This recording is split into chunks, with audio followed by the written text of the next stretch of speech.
Before I get really started this morning, I just want to be clear. This is not a sermon about feel-good spirituality. This is the sermon about the night you stayed up with one of your best friends who just got the news that his brother was injured in a car accident. And it's also a little bit about the day when the sun rose in 6 different hues of pink and purple over the largest mountain you have ever seen, and it has a little bit in it about the time when you saw those colors again after being up all night and they looked completely different. It also is there because of that night, that time, you wondered whether you needed something to connect you deeper into the world, and if so, what it was. And given what it was, what could you or what could anyone call it? Again, also, this is not one of those sermons where I talk about an easy or singular answer to any of these questions. In fact, I wrote a part of this sermon on an Amtrak train to Clovis on Friday, and the young man sitting across the railroad, across the train car from me, talked for most of 3 hours straight about his work as a Christian camp leader saving souls, and how it was all about Jesus, and that he knew he was better at doing that work of saving souls than anyone else in the whole world. So I'm not going to go there. And it's more about how, despite the fact that his conversation was actually less about Jesus than it was about himself, nestled within it were these real moments where he talked with true love in his face of the children he had worked with for these weeks in the summer, and how much he cared about their future. Oh, and this is not the sermon about accepting everything that happens because some cosmic blueprint says that it should be so, or because some omnipotent being wills it to be. It is about how on what you think is the worst day of your life, someone will be kind to you, and that will make all the difference in the world. And about the time that you were that person in someone else's personal Armageddon. And it's about the person who's sitting on the curb at 6 in the morning when you stop for a cup of coffee, and what it's like to buy that man breakfast. And it's a bit about the woman who comes to clean your house, and you can't really have a conversation because you don't speak the same language, and yet you do. And it's about kids who have no place to keep them safe and engaged this summer. It's about how a walk in the open space or hearing an amazing piece of music opens your heart in a way that's like no other. This is not a sermon about being aware of life in some ever-hopeful way. It is about how being aware of what is all around you and what is happening to you is important, even when that which is happening to you, that which is all around you, that which is filling your life day to day is not what you would actually like to have happen. Something that actually, given your choice, you might deny is happening. Like the pending death or the illness of someone you care for with every fiber of your being. Like the grief after a loss that seems to lurk around you waiting to pounce. It's about how it feels to love your kids, how it feels to get your Mother's Day present in front of all your beloved community this morning. It's about your hopes and dreams for your grandchildren and your great-grandchildren and your nieces and your nephews and those kids you've just decided are the ones that are going to be family for you, and how amazing and how joyous that is. It's about the day that you took a walk with your dog and you knew in that time that you were one. And it's about the sunflowers that you patiently watered with leftover shower water because we're in a drought, and how they finally bloomed. And then that community garden down the street where there are other flowers that brighten the lives of people every day. And it's about the way that you feel when you get that letter, that old-fashioned letter in an envelope with someone's handwriting on the outside, somebody you haven't heard from for so long.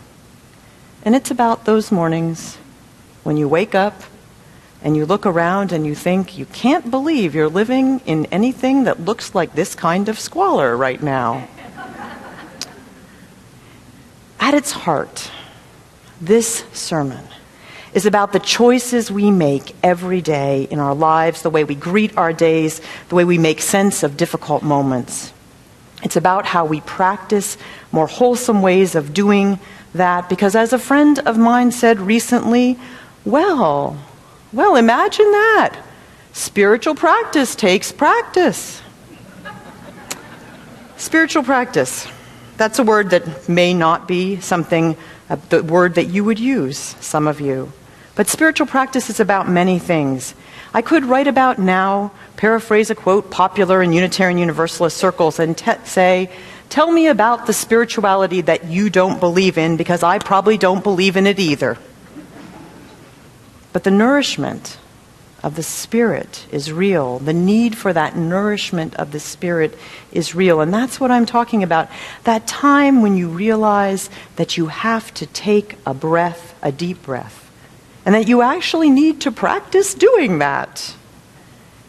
At its heart is a core of paradoxical thinking that says, yes, we embrace this moment, for it is good, and we also embrace this moment, which is not so good. And yesterday, which was the summer solstice and the longest day of the year, it is important to think about how we spend our days. For me, summer is always about learning and growing. I remember going on vacation with a friend, and I had my pile of books and my things to read, and they were like, but this is vacation. And I'm like, I know. We get to learn and read and think. But it's also the time when I settle back and I look at the patterns in my life. I look at what's in balance and what's out of balance. I look at what should be and what is. And I don't know if anyone else has ever had this experience, but sometimes when I'm out of my everyday routine, and I have a little bit of white space, a little bit of margin around my life, that's when I find it easy to be aware. The fog on the beach is easy to notice. The flowers on the path are easy to notice. But other times, you might not want to be aware, as I mentioned before, because what is happening is something you might not want to think about. And I believe the reason why we practice in those times when life is easier is so that we will know where to go in those times when life is not as easy. Those times when something is happening that you would rather not be aware of. What do we do with those times? Abandon our sense of connection, bury our heads in the sand or in work or in alcohol or in some other seductive and numbing substance? I suspect few of us would take it as far as these words from Joyce Kilmer's poem, Thanksgiving. She writes, "The roar of the world is in my ear. Thank God for the roar of the world. Thank God for the mighty tide of fears against me always hurled.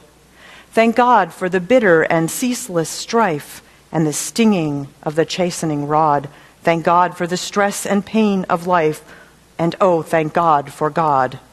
In fact, I know from conversations with many of you that sort of litany that Joyce Kilmer offers is the reason that you no longer thank God for anything. That said, I think this form of poetic exaggeration, what Kilmer is doing is reminding us of the many gifts that we are offered every day.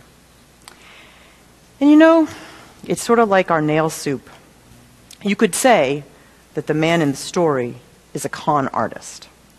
Or You could say that he has a pretty amazing gift for recasting what he is given.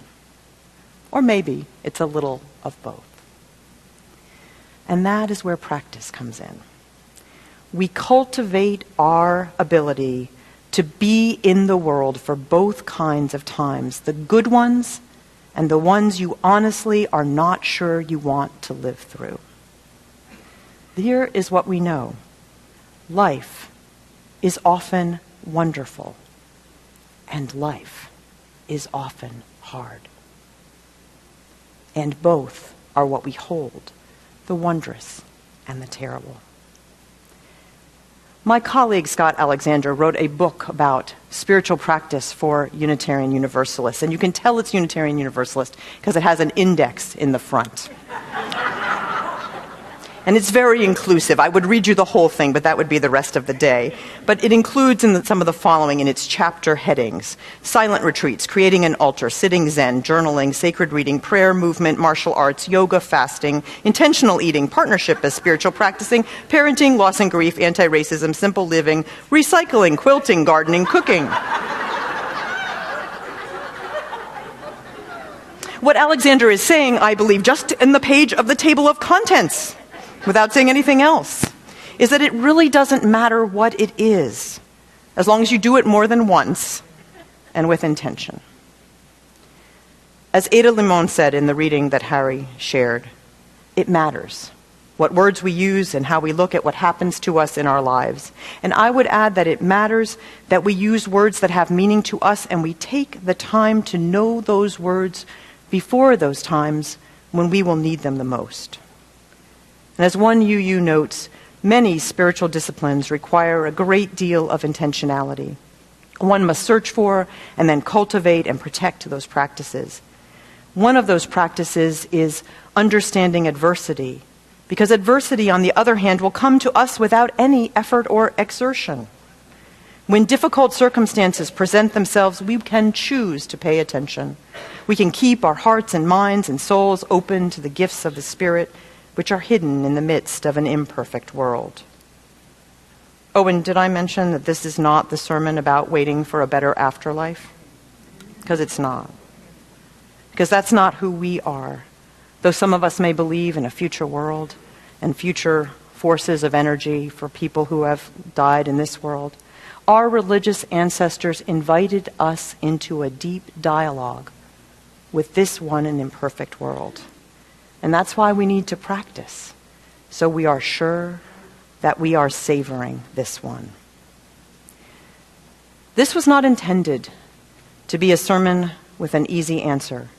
In fact, I would say that our particular form of religion is one of the hardest paths you can walk, with all our freedom, with all our choices, because it requires us to do our own work, to take our own meaning, to do our own discernment. And that is not easy. This is a sermon about what life looks like. All of it.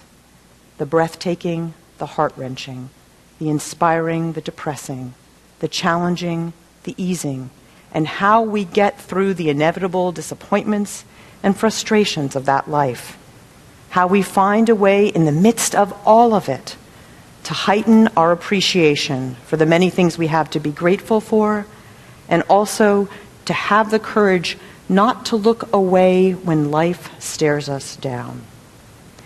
I can personally say that in the last 3 years, I have learned a lot about what it means to walk in these places, what it means to have a sense of why it's important to keep walking and important to keep finding places to catch one's breath. I've learned a lot about the embrace of community, the support of caring people, the beauty of the natural world, and the simple strength that comes from knowing that you can, in fact, find what you need within you to meet life on life's terms. Call it what you will, a larger frame, spirit of life, God, or connection. This is a sermon to remind ourselves, to remind me, that in all the busyness, in all the day-to-day, in all the opportunity and the hardship, we need those places where we can simply be, and to ask the deepest questions and give names to that which we know and need to claim and name. So in these weeks to come, until I am with you again, may each of you be blessed with the richness of small moments and the digestibility of larger ones. May you feel the amazing gift of life every day in some small way. And may each and every one of us be the ones to make it so.